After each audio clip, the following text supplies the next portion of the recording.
581. Y'all heard me a while ago, didn't you?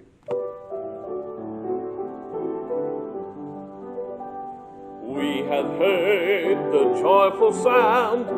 Jesus saves, Jesus saves. Spread the tidings all around. Jesus saves, Jesus saves. Bear the news to every land. Climb the steeps and cross the waves. Onward 'tis our Lord's command. Jesus saves, Jesus saves. Wafted on the rolling tide. Jesus saves, Jesus saves. Tell to sinners far and wide. Jesus saves, Jesus saves. Sing ye islands of the sea. Echo back ye ocean caves. Earth shall keep her jubilee. Jesus saves, Jesus saves. Give the winds a mighty voice. Jesus saves, Jesus saves. Let the nations now rejoice. Jesus saves, Jesus saves. Shout salvation full and free. Highest hills and deepest caves. This our song of victory. Jesus saves, Jesus saves. All right. 467. 467. Huh? Gonna make it rain, that's right. There shall be showers of blessing. This is the promise of love. There shall be seasons refreshing, sent from the Savior above. Showers of blessing, showers of blessing we need. Mercy drops round us are falling, but for the showers we plead. There shall be showers of blessing, precious reviving again. Over the hills and the valleys, sound of abundance of rain. Showers of blessing, showers of blessing we need. Mercy drops round us are falling, but for the showers we plead. On the third, there shall be showers of blessing. Listen, send them upon us, O Lord. Grant to us now a refreshing. Come and now honor thy word. Showers of blessing, showers of blessing we need. Mercy drops round us are falling, but for the showers we plead. There shall be showers of blessing. Oh, that today they might fall. Now as to God we're confessing. Now as on Jesus we call. Showers of blessing, showers of blessing we need. Mercy drops round us are falling, but for the showers we plead. All right. Turn to one of mine, Brother Danny's favorite prophets, Jeremiah. I like Jeremiah. I sure do. Chapter number 32. While you're turning there, I'm going to read to you another verse out of the book of Jeremiah. And this is one of the reasons that we like the book of Jeremiah so well. I believe Jeremiah was getting to the point he just wanted to give up at one point. And I'm reminded of this so much. In Jeremiah chapter 20, we're going to 32. You turn to 32. But in Jeremiah chapter 20, verse 9, Jeremiah said, Then I said, I will not make mention of him, nor speak any more in his name. But, I always like but his word was in mine heart as a burning fire, shut up in my bones. And I was weary with forbearing, and I could not stay. I could not stay. I tell you what, you could put a message together, Brother Danny, out of Samuel when Samuel said, we'll stand till the king comes, and I could not stay. Amen. I just keep on standing. Amen. All right, me and him going to have us another message on that for long. Jeremiah chapter number 32. I tell you, I like to talk to people to get excited about God's Word. And about just a little tidbit. Those preachers of yesteryear called them nuggets. And they call them, they ain't chicken nuggets either, they're golden nuggets. Amen. I'm glad that I'm a part of what God's doing. I'm like Brother Tom Gillum. I'm on the little end of something big. Amen. Jeremiah chapter 32, one verse number 17. Ah, Lord God, behold, thou hast made the heaven and the earth by thy great power and stretched out arm, and there is nothing too hard for thee. Our Heavenly Father, thank you for the special privilege that we have to be at church this evening. I thank you, God, for this verse, the other verse too, and all the verses that we've read through this day and those that we haven't. But oh God, I'm like Jeremiah. There's a fire in my bones, and I can't stop. I can't quit. I can't sit down. Can't fall asleep. There's too many people depending on me, God. And if we'd have that heart about us, God, that we realize that there's things need to happen in this old world, people need to get saved, it'd change us, Lord. Help us, Lord, that we'd have that fire burning inside of every child of God. Lord, burn it inside of them. And God, I pray that you'd help us tonight as we see these things to think about the power of God that Jeremiah's talking about. There ain't nothing that's impossible with God. And God, I pray that you'd help us to see what you want us to see tonight. You do the preaching. And Lord, I want to be your servant. And I thank you for what you're going to do in Jesus' name. Amen. Ah, Lord God, Jeremiah said. It's as if with those three words with an exclamation point afterwards that Jeremiah realized something. Ah, Lord God. How about that? He said there, thou hast made the heaven and the earth by thy great power and stretched out arm, and there is nothing too hard for thee. In Luke chapter 18, verse number 27, the Lord said, the things which are impossible with men are possible with God. God, there's not anything too hard for you. Last Sunday night we were talking about God is. There's three that we talked about mainly. Number one, God is omnipresent. He's everywhere. We talked about God is omniscient. He knows everything. We talked about that last one, God is omnipotent. That means that He is all-powerful. An all-powerful God. There's nothing too hard for God. I'm going to say it again. There is nothing.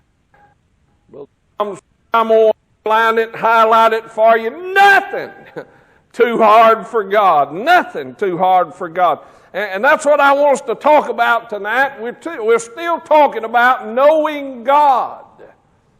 And the thought that I want us to look at this evening or this afternoon is plugging into God's power. Plugging in to God's power. There's nothing more disappointing then if you're about to run some kind of electrical appliance, let's leave the TVs off. But if you plug in a vacuum cleaner, or you plug in I'll add the coffee pot, or you plug in something else and there ain't no power, that's disappointing, isn't it? When you want a cup of coffee and the power ain't there to make it. That's bad. You know what? I look up some ways. I even look at the pile of firewood outside. We can boil some water.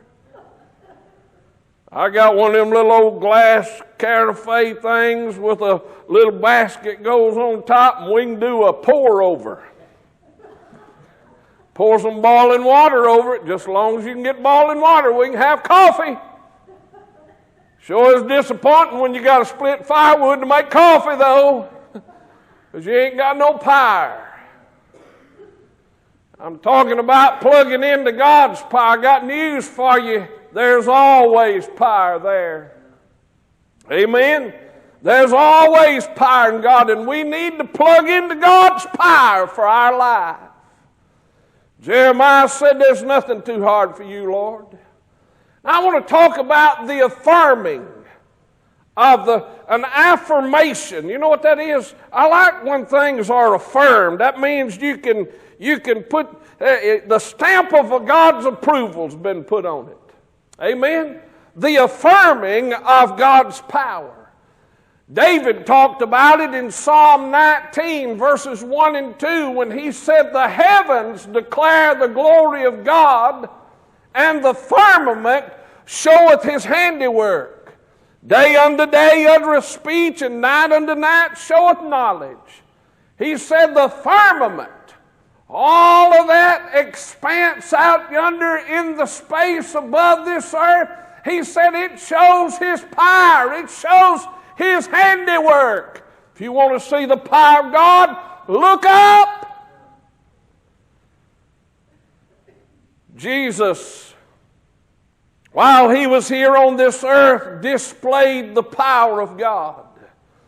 In Mark chapter 4, I'm going to turn to these as quick as I can. Some of you are getting sleepy again. Mark chapter number 4. Wake up, Seth. Mark chapter number 4. I'm going to use him today. I read his name in the Bible 2 or 3 times this morning. I couldn't help but look at him. The problem that I had was in 3 little words in the end of the verse, and he died. Do you have a problem with that? Don't die on me now. Jesus displayed God's power. Mark chapter 4, verses 36 through 41. Let me make sure I'm in the right place. Mark chapter 4, verse 36. And when they had sent away the multitude, they took him even as he was in the ship. And there were also with him other little ships. There arose a great storm of wind, and the waves beat into the ship so that it was now full. And he was in the hinder part of the ship, asleep on a pillow. And they wake him. Listen to what they said. They say unto him, Master, don't you care that we're about to die? Carest thou not that we perish? And he arose and rebuked the wind and said unto the sea, Peace, be still. Can you imagine that? And the wind ceased. There was a great calm. I like that, don't you? And he said unto them, Why are ye so fearful? How is it that ye have little faith? That ain't what that said, did it? How is it that you have no faith? Think about it. And they feared exceedingly and said one to another, now they're not afraid of the storm, said one to another, What manner of man is this, that even the wind and the sea obey him? Jesus displayed the power of God over nature. Let me give you a second thing. in Luke chapter 5. Next book over, Luke chapter 5, verse number 17. Jesus displayed the power of God not over nature now, but over illness, over sickness. Notice what it says in verse number 17 of Luke chapter 5. It says, "And it came to pass on a certain day as he was teaching that there were Pharisees and doctors of the law sitting by, which were come out of every town of Galilee and Judea and Jerusalem, and the power of the Lord was present to heal them." How about that? "And behold, men brought in a bed a man which was taken with a palsy, and they sought means to bring him in and to lay him before him. And when they could not find by what way they might bring him in because of the multitude, they went up on the housetop and let him down through the tiling with his couch into the midst before Jesus. And when he saw their faith, he said unto him, Man, thy sins are forgiven thee. And the scribes and Pharisees began to reason, saying, Who is this which speaketh blasphemies? Who can forgive sins but God alone? But when Jesus perceived their thoughts, he answering said unto them, What reason ye in your heart, whether it is easier to say, Thy sins be forgiven thee, or to say, Rise up and walk? But that ye may know that the Son of Man hath power upon earth to forgive sins, he said unto the sick of the palsy. And then here's what he said, I say unto thee, arise and take up thy couch and go into thine house. And immediately he rose up before them and took up that whereon he lay and departed to his own house, glorifying God. Jesus displayed the power of God over nature. Jesus displayed the power of God over sickness.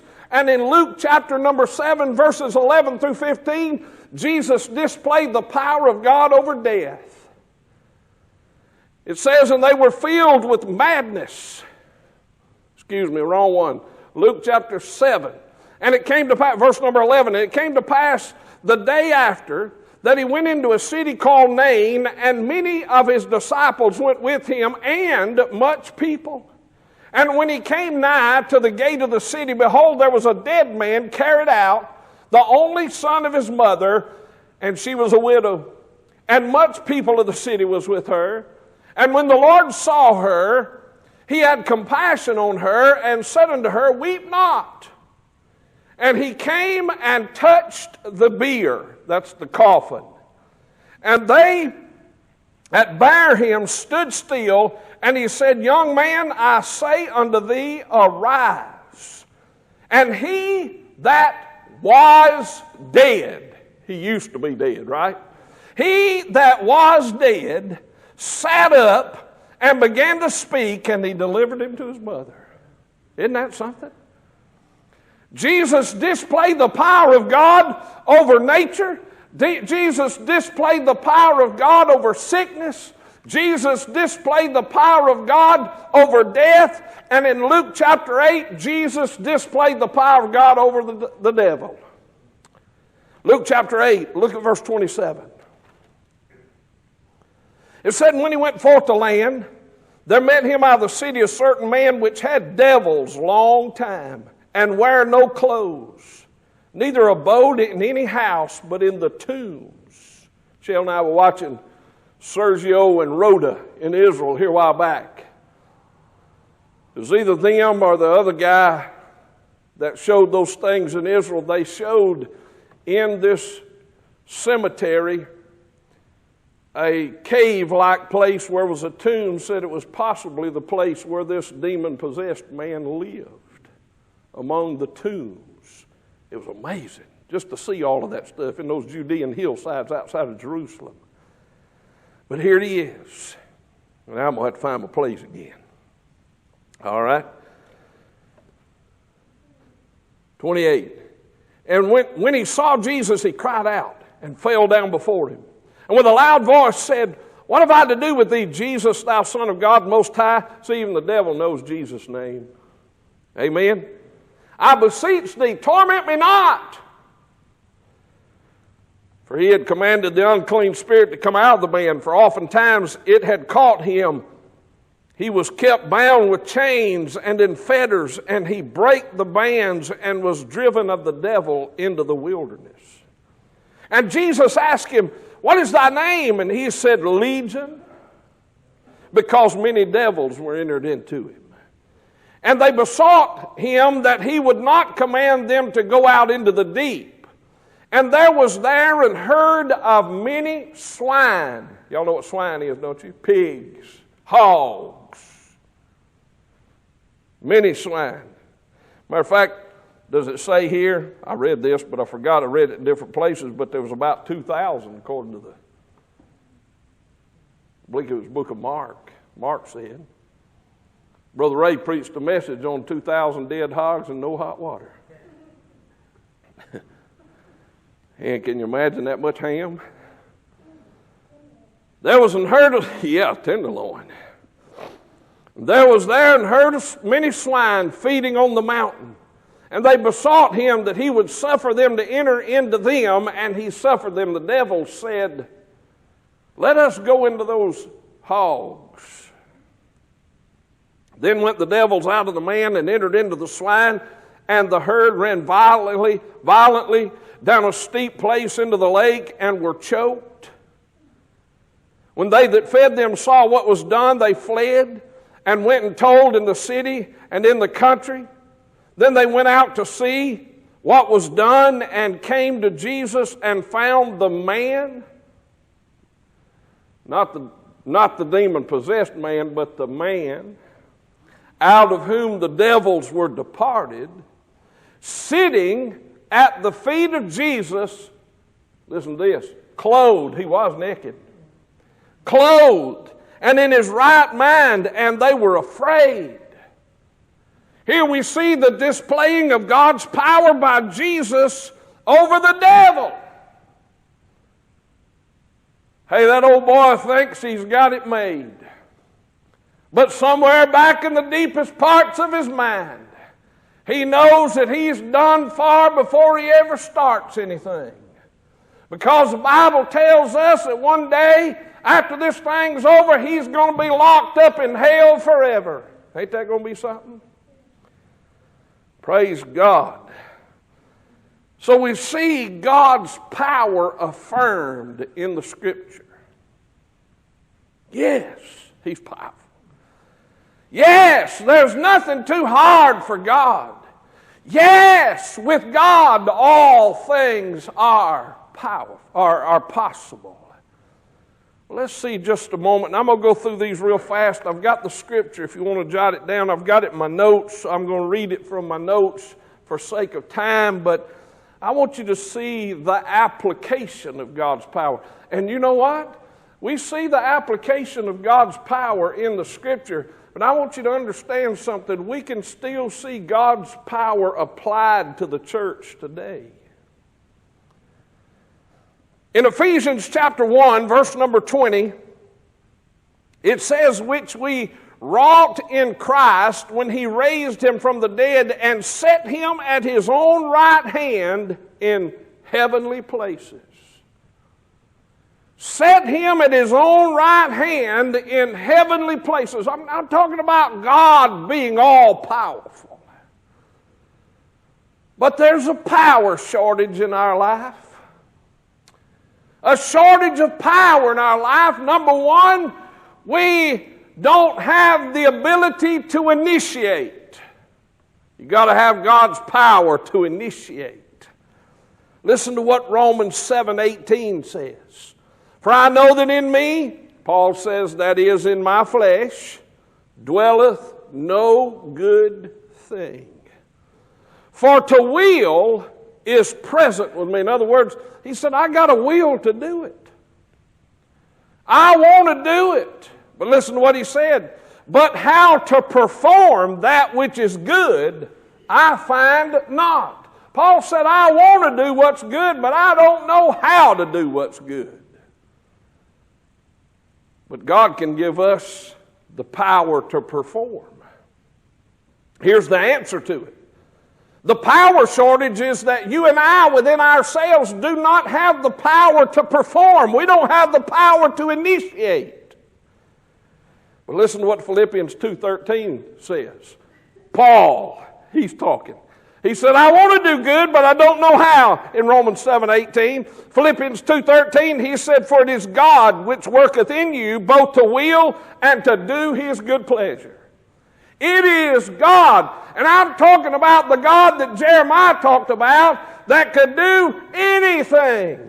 I'm talking about the God that Jesus himself talked about and displayed his power that said nothing is impossible with God. Paul said it is in God that worketh in you, both to do his will and to do his good pleasure. God. But there's another power shortage in our life. The second one is this. Not only do we not have the ability to initiate or to perform, we don't have the ability to motivate. We're not motivated. Listen to what Solomon said in Ecclesiastes 2:11. He said, then I looked on all the works that my hands had wrought. My hands. And on the labor that I had labored to do. And behold, all was vanity. The word vanity means empty. Everything that I did was empty. And he said, vanity and vexation of spirit, and there was no profit under the sun. Nothing that I did profited. I do not have the ability, I do not have the power of passion. I don't have the power of motivation. I can't do it. And everything that I do falls apart. Listen to what else is said in Psalm 37:4, Solomon's daddy.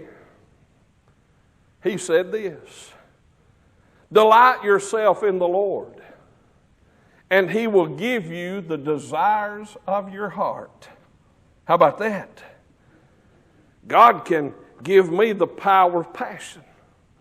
God can give me the power of motivation. And he says there, delight yourself in the Lord, and he will give you the desires of your heart. That was displayed in Solomon. God said, you just ask me and I'll give you what you need. Solomon said, all I want is this. I don't want money. I don't want riches. I just want the wisdom to help the people. God said, because you didn't ask for something for yourself, he said, I'm going to give you wisdom and I'm going to give you riches, all of the riches of the world. There's never been anybody as rich as Solomon was. You say, how do you know that? Because the Bible said it. You say, well, that was up to 2,000 years ago. No.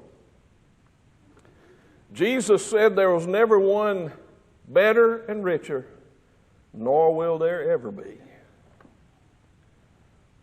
He possessed all of the riches of God. God gave him the desires of his heart because he wanted the right thing. He wanted wisdom. He wanted to know how to take care of the people and to answer the questions of the people, and God gave it to him.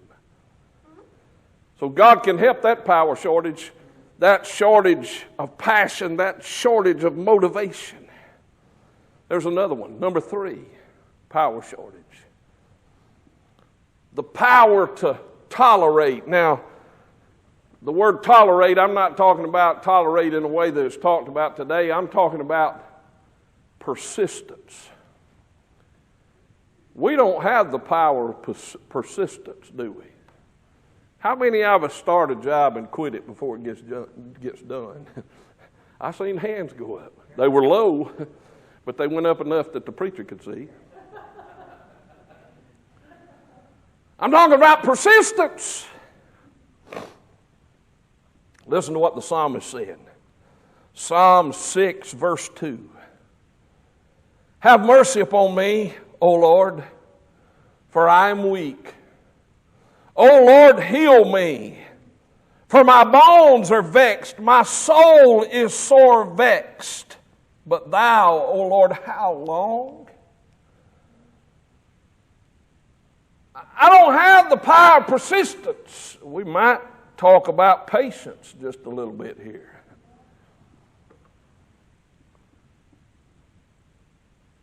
We always say no to patience. God don't teach us patience.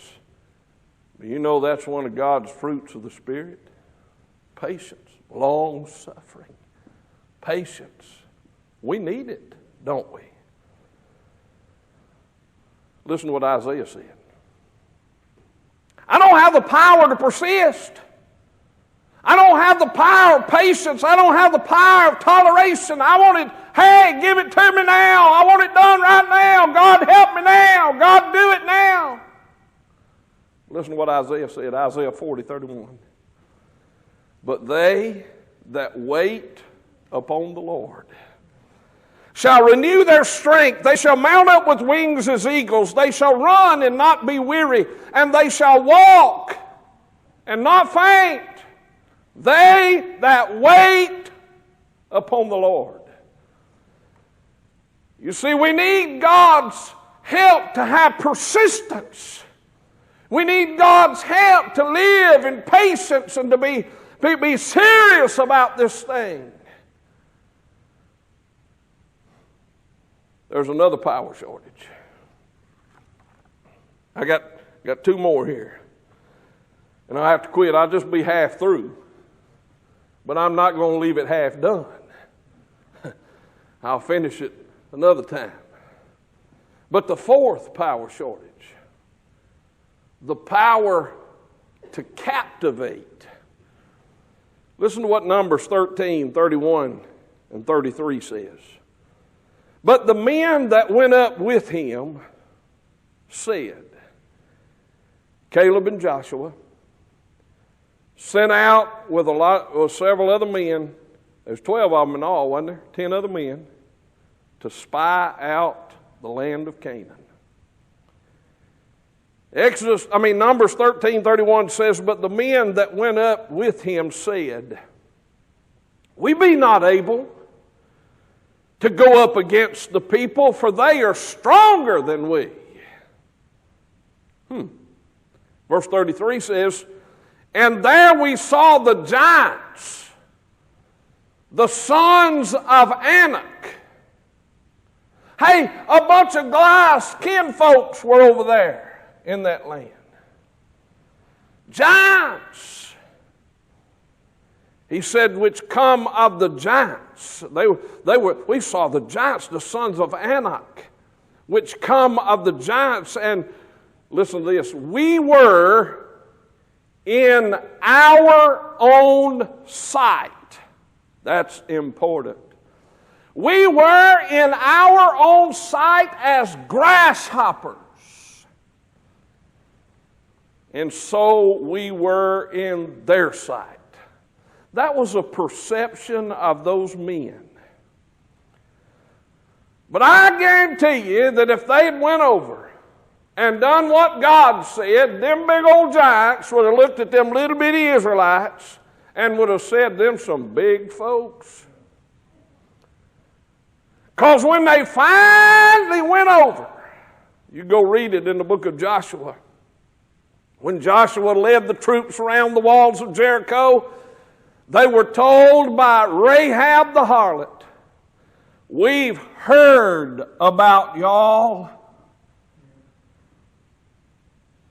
and we're fearful of y'all because your number's like the sand of the seashore. Even them big old boys would have thought, hey, 10 of them guys come at us, they'll whoop us. But oh no, these little Israelite guys said, no, in our own sight, we look like grasshoppers to them. But God can give you and I, doesn't matter how big it is, doesn't matter how big the situation, God can give us the power of possession.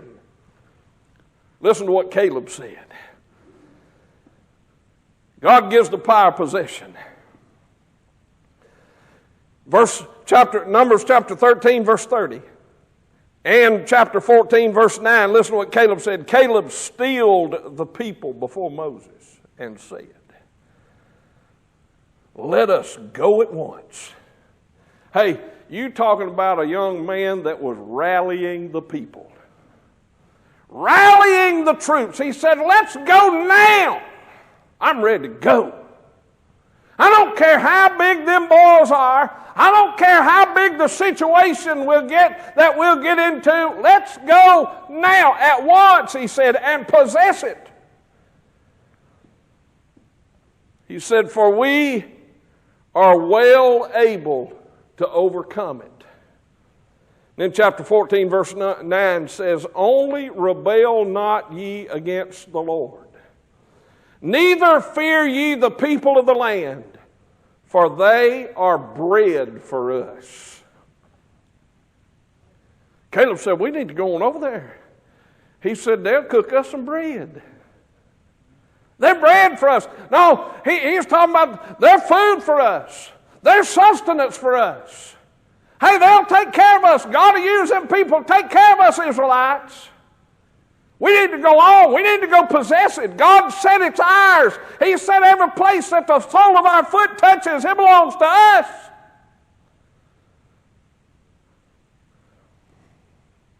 Here's what he said. Neither fear ye the people, for they are bread for us. Their defense is departed from them. And the Lord is with us.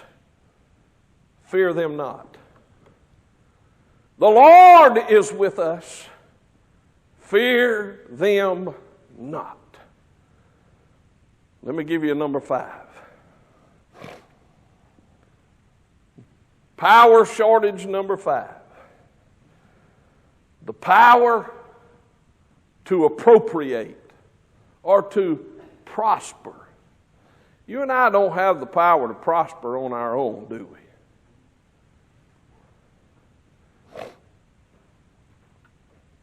I'd say that we get ourselves in a pretty good mess. More than once. Sometimes in a day. Don't we? We don't have the power to possess. We don't have the power to prosper. 1 Kings chapter 17 verse 12, and she said, as the Lord thy God liveth, I have not a cake. You remember Elijah asked her, she said, what you got in the house? What's on the table, sister?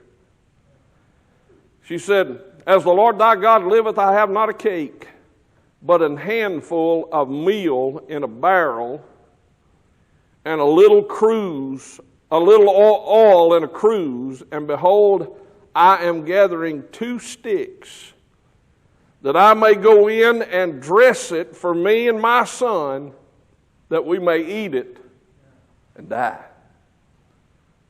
She doesn't give up, had she? But God can give us the power to prosper.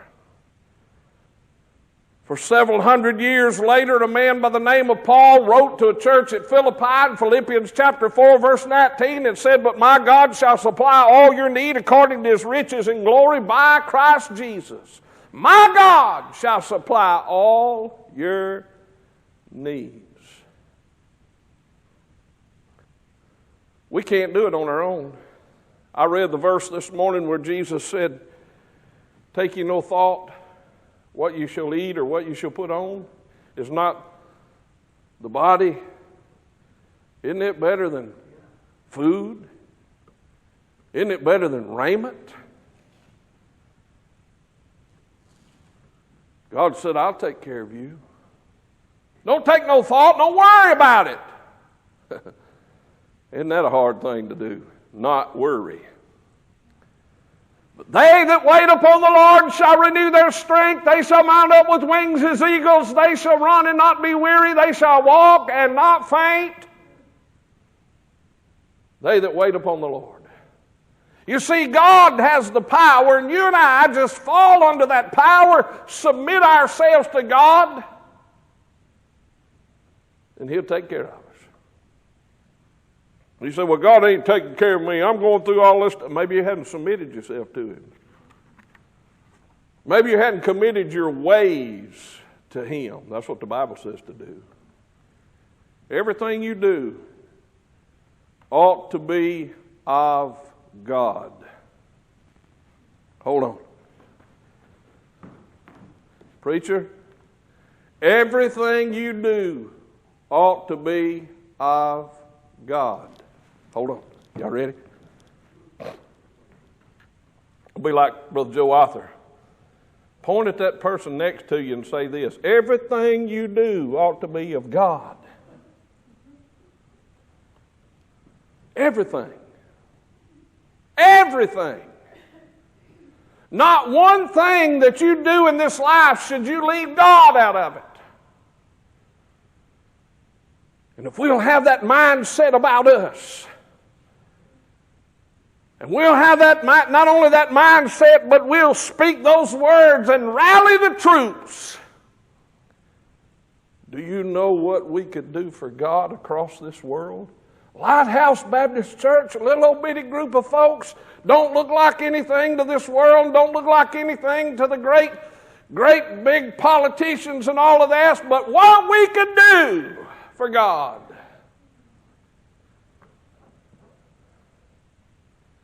Joab said to David, the Lord make his people 100 times so many more as they be. 1, 2, 3, 4, 5, 6, 7, 8. Well, this little old bitty group, if we'd follow God and do what God said, we could do the work of 800 people, according to the words of Joab. I'm not so sure, but what God says, I can make you more than that. Joab said the Lord make his people 100 times so many. But what if God said the Lord make his people 1,000,000 times more than they are? Wow. I don't want to quit. I'm having too much fun thinking about doing things God's way. We're talking about knowing God. We're talking about plugging into God's power for our life, but we've got a lot of power shortages. And you let some young'un that's supposed to lean on us and catch fire lean on us to catch fire, and they fizzle out because we're pouring water on the fire. Whew. That hurts me, Brother Danny. I don't want to be pouring water on God's fire. I want to be burnt. I want that fire that's burning in my bones to rage. Rage.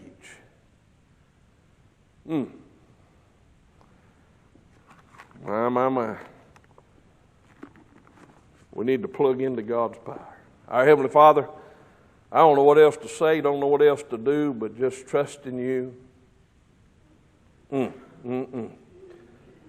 God, I want to know you more. I want to plug into your power. I don't have any power shortages in my life.